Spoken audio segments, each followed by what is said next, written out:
전쟁이 터지는 순간 세계 각국 중앙은행 총재들이 가장 먼저 전화를 거는 곳은 워싱턴 DC의 연방준비제도입니다. 달러 좀 빌려주세요 라는 전화를요. 실제로는 지금 그 일이 벌어지고 있습니다. 미국 재무부 장관 베센트는 걸프만과 아시아의 동맹국들이 달러 수합 라인을 요청해왔다고 발표했거든요. 이란과의 군사적 긴장이 고조되면서 다수의 국가가 미국의 금융 지원을 모색하고 있다는 겁니다. 이상하지 않나요? 자기 나라 돈을 직접 찍어낼 수 있는 중앙은행들이 왜 남의 나라 돈인 달러를 빌려달라고 해야 하는 걸까요? 이 질문에 답하려면 우리가 살고 있는 국제 금융 질서의 뿌리를 들여다봐야 합니다. 이야기는 1944년으로 거슬러 올라갑니다. 제2차 세계대전이 끝나기 직전 연합국 대표들은 미국 뉴햄프셔주 브레튼우즈라는 작은 마을에 모여 전후 경제 질서를 설계했죠. 핵심은요, 간단했습니다. 달러를 금에 연동시키고 다른 모든 통화는 달러에 연동시키는 것. 그 순간 달러는 미국만의 화폐가 아니라 전 세계 무역과 금융의 공통 언어가 된 겁니다. 그런데 진짜 흥미로운 일은 그 다음에 벌어집니다. 1971년 닉슨 대통령이 금태환을 일방적으로 폐지했거든요. 달러와 금 사이의 연결고리가 끊어졌으니 논리적으로 보면 달러의 지위가 흔들려야 정상이잖아요.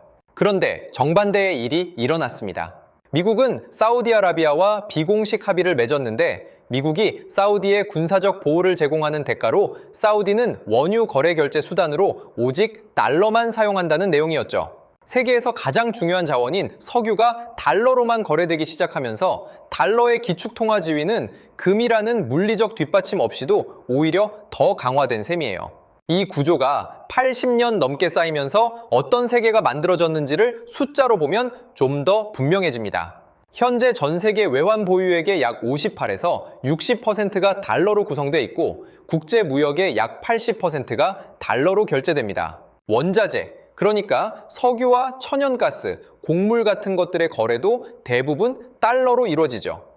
여기에 더해서 전 세계 국가와 기업이 발행한 달러 표시 국제부채는 2024년 말 기준으로 국제결제은행 집계 약 13조 달러를 넘어섰습니다. 이게 무슨 뜻이냐면 미국 바깥의 수많은 나라들이 빌린 돈의 상당 부분을 달러로 갚아야 한다는 뜻이에요. 수출 대금을 달러로 받고 에너지를 달러로 사고 빚을 달러로 갚는 이 세계에서 달러는 이미 단순한 외국 화폐가 아닙니다. 그건 경제가 돌아가기 위한 산소 같은 거죠. 그런데 산소는 평소에는 풍부해서 아무도 신경 쓰지 않잖아요. 문제는요, 위기가 터질 때 생깁니다. 전쟁이 발생하면 이 달러 산소가 갑자기 희박해지거든요. 왜 그런지 단계별로 따라가 보겠습니다. 첫째, 전쟁이 나면 에너지와 식량을 긴급하게 확보해야 합니다. 특히 에너지 수입 의존도가 높은 나라일수록 절박해지죠. 호르무즈 해협은 전 세계 원유 수송의 약 30%가 지나가는 통로인데 이란과의 군사적 충돌은 바로 이 해협의 안전을 위협합니다. 에너지 가격이 치솟고 수입국들은 어떻게든 물량을 확보하려 하는데 이 결제가 전부 달러로 이루어지니까 달러 수요가 폭발적으로 늘어나는 거예요. 둘째, 동시에 투자자들이 안전자산을 찾아 달러로 몰려듭니다. 전쟁 공포가 커지면 주식이나 신흥국 채권 같은 위험 자산에서 돈이 빠져나가고 그 돈이 미국 달러와 미국 국채로 향하죠. 실제로는 이번에도 미달러화가 일주일 만에 최고치까지 오르면서 안전자산 선호가 다시 강해졌다는 보도가 나왔습니다. 전 세계가 동시에 달러를 사들이려 하니 달러의 가격, 그러니까 환율이 급등하는 거죠. 셋째, 여기서 정말 무서운 현상이 시작됩니다. 민간 달러 시장이 얼어붙는 겁니다.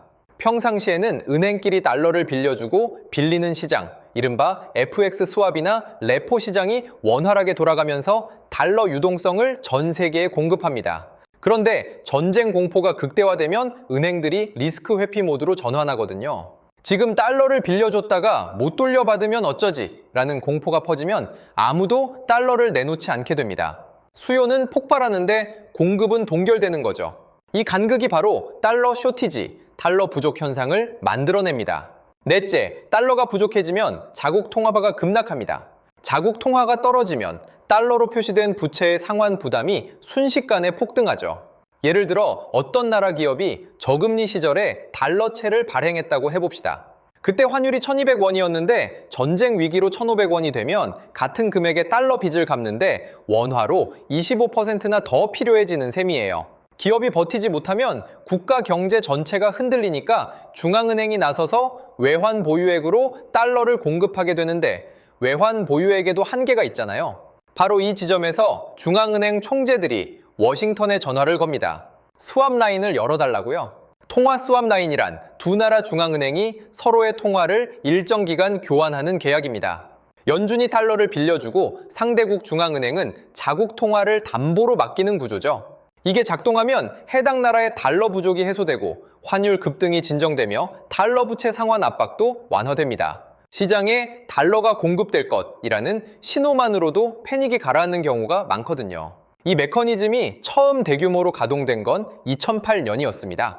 리먼 브라더스가 파산하자 유럽과 아시아의 은행들이 달러 조달에 연쇄적으로 실패했고 연준은 유럽중앙은행, 영란은행, 일본은행 등과 스왑 라인을 급속히 확대했습니다. 그때 스왑 라인의 최대 잔액이 약 5,800억 달러에 달했어요. 이 조치가 글로벌 달러 패닉을 진정시킨 결정적 계기로 평가되죠. 2020년 코로나 팬데믹 때도 같은 패턴이 반복됐습니다. 전 세계적으로 달러 사재기가 발생하자 연준은 기존 5개국 상설 파트너 외에 한국, 호주, 멕시코, 싱가포르, 스웨덴, 노르웨이, 덴마크, 뉴질랜드, 브라질까지 9개국에 한시적 스왑 라인을 부여했습니다.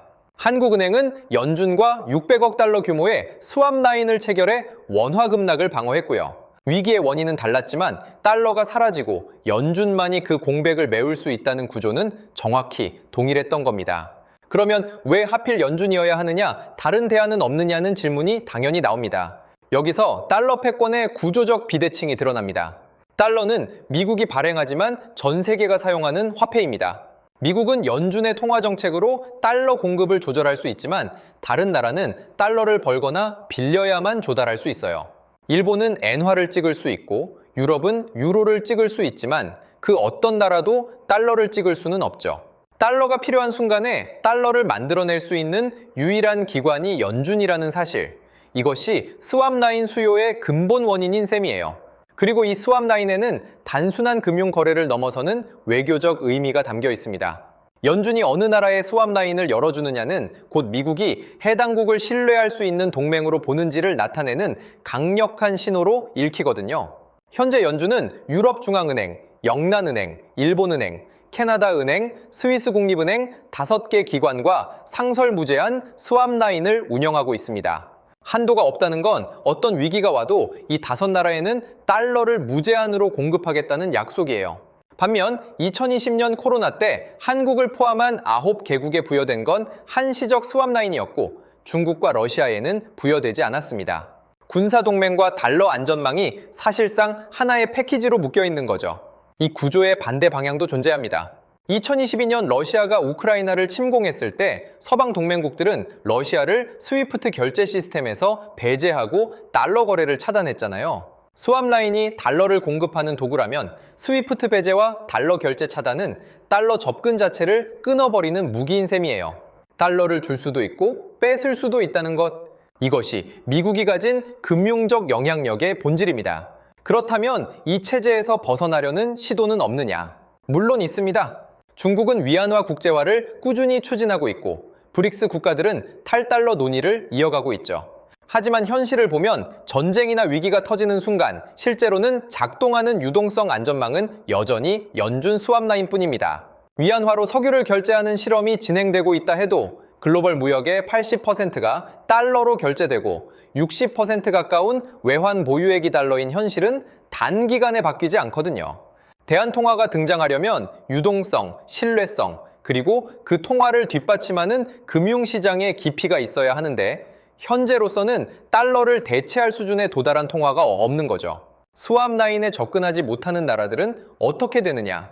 1997년 아시아 외환위기가 정확히 그 사례입니다. 당시에는 연준 스왑 라인이 활성화되지 않았고 한국과 태국, 인도네시아는 달러 부족으로 통화가 붕괴하는 경험을 했죠. IMF 구제금융을 받았지만 그건 엄격한 정치적 조건이 따르는 고통스러운 선택이었습니다. 이 트라우마가 이후 아시아 국가들의 행동을 바꿨어요. 외환 보유액을 대규모로 축적하기 시작했고 미국과의 스왑 라인 확보를 핵심 외교 과제로 삼게 된 거죠. 스왑 라인이 없는 나라는 외환 보유액을 과도하게 쌓거나 IMF에 의존하거나 환율 방어를 포기해야 하는데 세 가지 모두 비용이 크고 고통스러운 선택이니까요. 지금 벌어지고 있는 상황을 다시 봅시다. 이란과 미국 사이의 휴전이 불안해지면서 호르무즈 해협을 둘러싼 군사적 긴장이 고조되고 있습니다. 걸프만과 아시아의 동맹국들이 달러 수합 라인을 요청했다는 건 이 나라들이 전쟁 확대 가능성에 대비해 달러 확보에 나섰다는 뜻이에요. 에너지 가격이 치솟으면 달러 결제 부담이 커지고 자본이 안전자산으로 이동하면서 자국 통화가 약세를 보이고 달러 부채 상환 부담이 늘어나는 우리가 앞서 살펴본 그 인과 체인이 다시 작동하기 시작한 겁니다. 이 구조를 이해하면 앞으로 비슷한 상황이 올 때 무엇을 봐야 하는지가 보입니다. 전쟁이든 팬데믹이든 금융위기든 세계 경제에 충격이 가해지는 순간 가장 먼저 확인해야 할 건 달러의 움직임입니다. 달러가 강세를 보이면서 신흥국 통화가 급락하고 민간 달러 시장의 금리가 치솟기 시작하면 그건 달러 쇼티지의 신호거든요. 그 다음에는 연준이 스왑 라인을 확대하느냐, 어느 나라에 열어주느냐를 지켜보면 됩니다. 그 결정에 미국의 동맹 구조와 지정학적 판단이 고스란히 반영되니까요. 달러를 빌려달라는 전화 한 통. 그것은 단순한 금융 거래가 아닙니다. 전쟁이 터지는 순간 80년간 쌓아온 달러 중심의 국제 질서가 어떻게 작동하는지를 보여주는 가장 솔직한 장면인 거죠. 미국이 달러를 줄 수 있다는 것, 그리고 누구에게 줄지를 결정할 수 있다는 것. 자, 이 두 가지 능력이 군사력 못지않은, 어쩌면 군사력보다 더 조용하고 더 강력한 패권의 도구라는 사실을 기억해 두시면 좋겠습니다.